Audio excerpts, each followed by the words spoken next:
Sarah McBride honors late husband as she becomes first trans person elected to Congress. A love letter, exclusive, Sarah McBride has made history.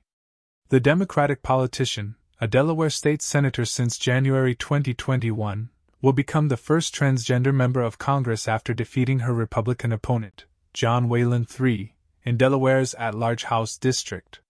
The results are a testament to Delawareans who have demonstrated that they are judging candidates based on their ideas and not their identities. McBride, 34, tells people about her historic win. "I know how much it would have meant for me as a kid to see something like this happen.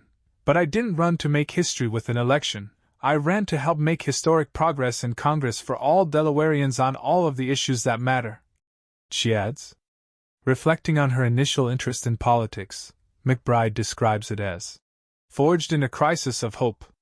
"It was a crisis of hope rooted in the fact that I felt alone, that the heart of this country was not big enough to love someone like me, rooted in the perception that my government didn't see and respect me, that society wasn't built for someone like me to succeed," the politician says. "In that crisis of hope," she continues, "I went searching for solutions."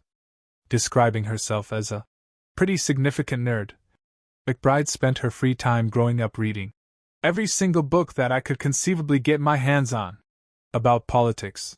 I found a little glimmer of hope because I saw that the through line of our history is the story of advocates, activists, and a handful of courageous elected officials working together to right the wrongs of our past, to address injustice, to bring people from the shadows and the margins of society into the circle of opportunity, she says.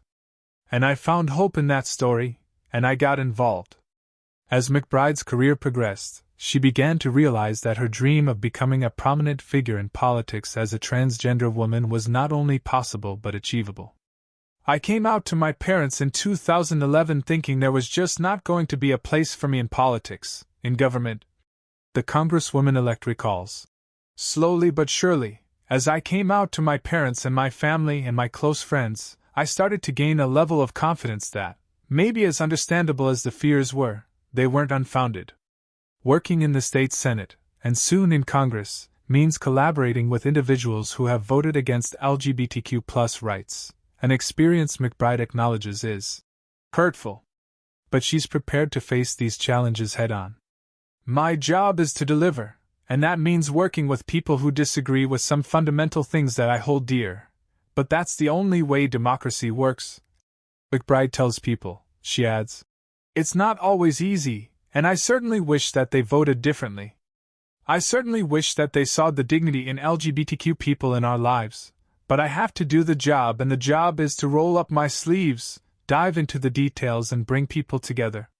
While McBride has accomplished much of this work independently, she credits others for their advice and support along the way, particularly her late husband, Andrew Cray, an LGBTQ+ rights activist who died from oral cancer in 2014, just 4 days after their wedding. "For me, the way Andy lived was such a profound example of the notion that kindness is never the wrong answer," McBride says. "My work in the legislature has been a love letter to Andy in so many ways. I carry him with me every single day, both in those lessons that I've learned from him, but also in the values and policies that I fight for as a legislator." Another significant influence in McBride's life was her longtime friend and former Delaware Attorney General Beau Biden, President Joe Biden's late son, who died from cancer in 2015. "Not only did Beau love and support me when I came out, but he also, alongside Jack Markell, put his own political muscle and capital on the line to help pass the non-discrimination bill that I worked on in 2013. And in so many ways, President Biden has continued Beau's legacy." Now that she has made history, McBride hopes to inspire LGBTQ+ individuals to recognize their worth and believes that, with determination, she won't be the last transgender person in this position. "We do have a place in our democracy, and the heart of this nation is big enough to love all of us as long as we continue to work for it, as long as we continue to step up, and as long as we continue to fight for it," she tells people. "The only way I can guarantee that I'm not the last is for me to quite simply be the best member of Congress that I can be."